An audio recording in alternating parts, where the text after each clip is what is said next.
We did an investigation in Romania. Anything creepy that's automatically associated with Halloween is basically right there in that location. This was earlier on in the seasons that I worked for Destination Truth, and I was sort of new.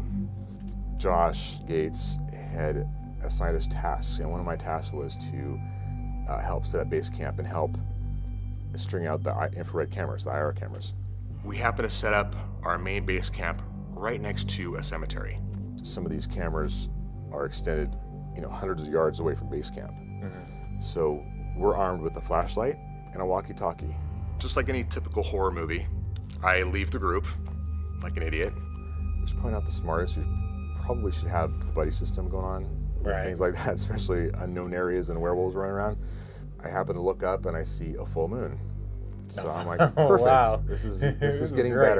better and better as we go. As I'm setting up the last camera in the cemetery, I hear a rustling in the woods behind me. And I'm hooking the batteries in the IR camera, and all of a sudden I hear what sounds like something stepping on branches. I hear branches, twigs breaking behind me in the woods. Because I'm still in the cemetery, but there's like the wood edge right there. Mm-hmm. The edge of the woods is right there. I'm in the clearing, and there's something hidden in the woods behind me. And pitch black, except for the light from the moon. Wow. And so I'm like, okay, maybe it's just, a deer or something, And my heart starts pumping as fast as it can go. And I immediately think, this is a giant werewolf right behind me. He's gonna rip my head off. And so I'm continuing on, getting it hooked up, and I hear it getting closer. So now my heart's really racing. I'm trying to decide whether I should grab the radio and call for help.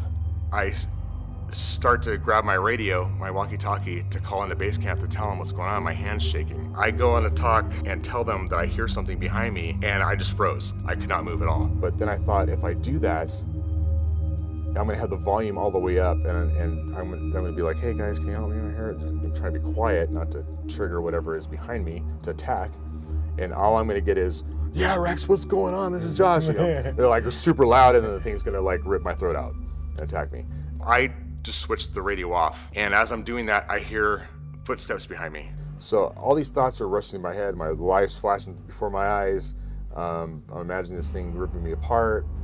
That's definitely a werewolf that's behind me, and at this point, it's so close that I actually hear panting. I hear what sounds like breathing behind me, heavy breathing, like panting, and it's actually moving the opposite direction. Because I froze and I make a sound, I was there, it would seem like an hour, but it was only a few minutes in reality.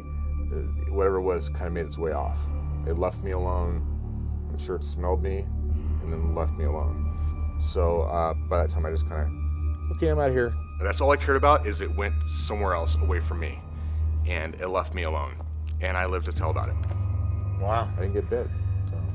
I think at that point, I don't know if I'd pee my pants or run or what to do. I literally, Scott, I thought, when I said my life was flashing before my eyes, not only that, but every werewolf movie I'd watched was flashed in front of my eyes. So it was pretty terrifying. Wow. It was.